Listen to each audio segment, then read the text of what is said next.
Hello and happy Sunday to you. I hope that God is blessing your day and everything in your world. I just want to chat for a few minutes about custodial interference. Last night I was running errands and I ran into a gentleman who is a Plano police officer. I asked if I could inquire about something and he said yes. And I asked him, can you please help me understand why the police officers are not able to help parents if they have court documents and the other parent is keeping the child from them? Can you help me understand why a police officer is not able to help us get our children back? The officer said, because if the other parent is on the paperwork, they are not breaking the law. And then I replied, I do not wish to spar with you. Yes, I said that. However, they are breaking the law. I said it's custodial interference.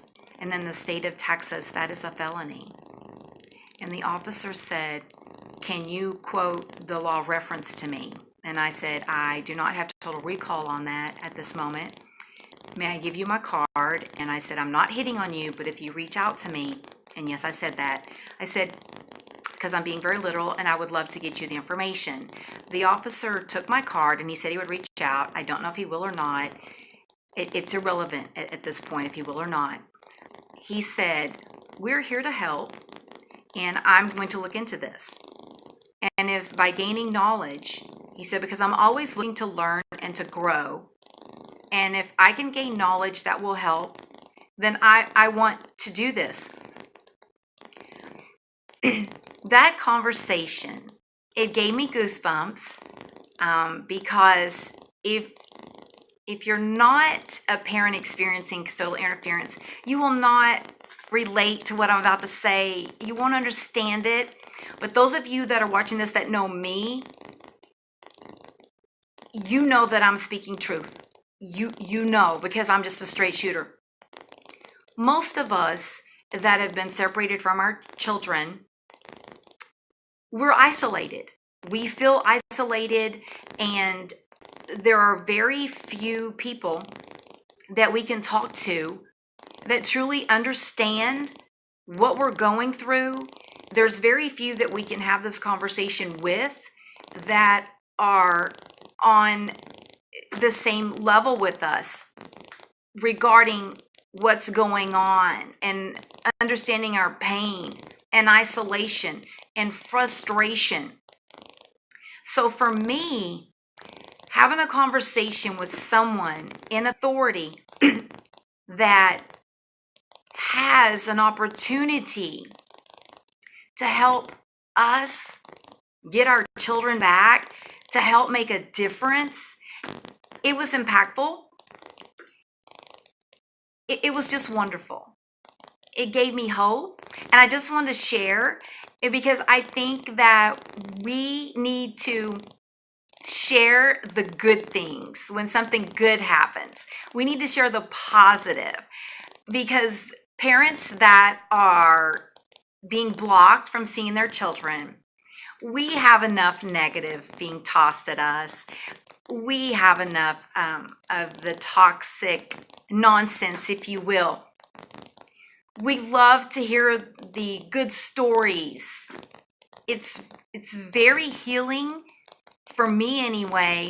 That conversation, it had me stoked. It really did. It had me thinking that I need to reach out to more police departments and just inquire, how can I, as a parent, help you to help us? Because there's a lot of us. There's a lot of us that are being kept away from our children. In my case, there is no court order for this. My son got in trouble, was released from juvie to his dad, who 2 weeks later pleaded no contest to a terroristic threat charge that I filed because my ex threatened to torture and kill me in front of my son. So anyway, that's why this has happened to me, is because my ex is being vindictive and he's just paying me back because I wouldn't drop the charges. I do not hate him. I don't have hate in my heart. I do not hate him, my ex. I honestly, to this day, truly believe that at the moment, I felt that he meant it. Because the way he said it, I felt that he meant it. I felt his energy. And even later, my son said to me, Mom, that time was different. Okay, did you catch what I just said? My son said, Mom, that time was different. That time. Oh, pickles. I was threatened so many times. My son witnessed me being threatened so many times. However, the other times were just, I want to kill you. And I just got used to hearing it. My son got used to hearing it. It was part of the conversation. And I'm not trying to be flippant. I'm being real. When you're so used to hearing that, you become numb. However, if someone sprinkles torture, okay, that one got my attention. Guys, that is not good to threaten your child's mom that you want to torture and kill her in front of the child. And moms, it's not good if you do it either. Nobody needs to be threatening to kill anyone. I know we all say stuff, but not in front of the children. No. Okay, so I just wanted to share that.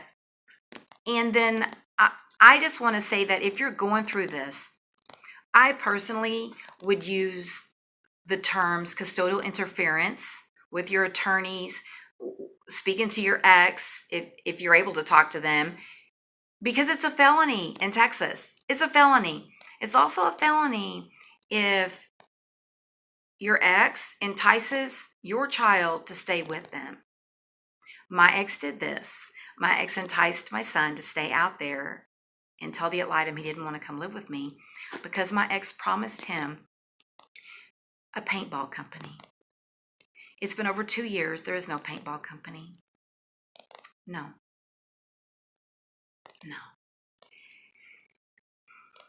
And parents that are keeping their children from the other parent, it's just wrong. Children have a constitutional right to have a relationship with both parents. And parents have a constitutional right to have a relationship with their child. They do. Okay, I recommend that anyone going through anything with your children, with your ex, especially if you have a court date set, you need to get this book, Texas Law and the Practice of Psychology, if you're in Texas. This is the book. It's a big book. I got mine at Half Price Books. This book has so much information. It will be empowering for you. This book is about the law. It's about the law. And it talks about the penalties. But it's about the law. Together, if we start holding everyone accountable for their actions, I think the actions just might do a 360. Yes. And then everyone could have a relationship with their child. Attorneys need to be held accountable. Judges need to be held accountable. Deputies, police officers, any person in law enforcement that's intimidating you, they need to be held accountable. That's against the law. Your ex, that's the biggie. Your ex that is keeping your child from you, they need to be held accountable. The time has come. Everyone needs to be held accountable. No one seems to care about us being held accountable for what? For nothing. The only thing that we're guilty of is making our ex mad about something or hurting them by wanting out of the relationship. I hope that this message gave you hope. I hope you do go get some books on the law because I want to wish you great success. I wish great success for everybody. My son just turned 18. He's still a minor, but he's in high school. But he's been under his dad's influence now for over 2 years. And I don't know where his head is at, but I do know that my son loves me. And any child that is put in a home with a parent that hates the other parent, it's not going to be long before that child is going to hate the parent as well, because they're going to take on the feelings and the thought process of that parent. Yes. I hope that you have the best day ever. And I hope you enjoyed my little video. And I hope it was helpful. I do truly wish you great success. One more thing before I go, I want to share that one of the biggest mistakes that I made regarding my son once he was arrested, I won't go into the details, I hired the wrong attorney to represent me. I thought, what better attorney than to hire the firm that got me full custody? Primary custodialship. Wrong. I encourage you to do your research before you hire an attorney. Make sure, I'm going to use an analogy, make sure that you are hiring a barracuda. You want an attorney with some teeth. You want them to be able to just sink their teeth into it and care. Do not hire a passive attorney. You need to hire an attorney that wants to get in there and help you win, and wants to help you win your child back, get your child back, get you back in the game. My attorney kept telling me my child hated me, and my attorney told me that I needed to sign my rights away. Yes, I paid thousands and thousands and thousands and thousands and thousands of dollars to hear that my son hated me and that I needed to sign my rights away. That's what I paid for. I paid for a bunch of nothing. But that's on me. That's my mistake. And I can't undo that. There are wonderful attorneys out there. I believe that there are. I just think that you have to find the right attorney, because there's so many different ones. I wish you great success. I hope you find the right attorney, and I hope you're in alignment with your thought process. I hope whatever attorney that you hire, that you partner with, has the same sense of urgency that you have, and that this attorney that you hire, that you both have the same goal. The same goal. Don't hire an attorney that wants you to sign your rights away.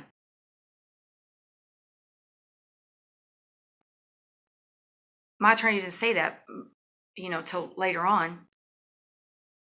I wish you great success, good luck, and I hope that we all get our children back, and that we're safe. Some of us, like myself, have to be strategic and careful with how I go about my process without deets.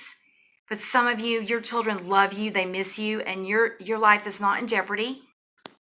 Go for it. God is here to help you. I wish you great success. Peace.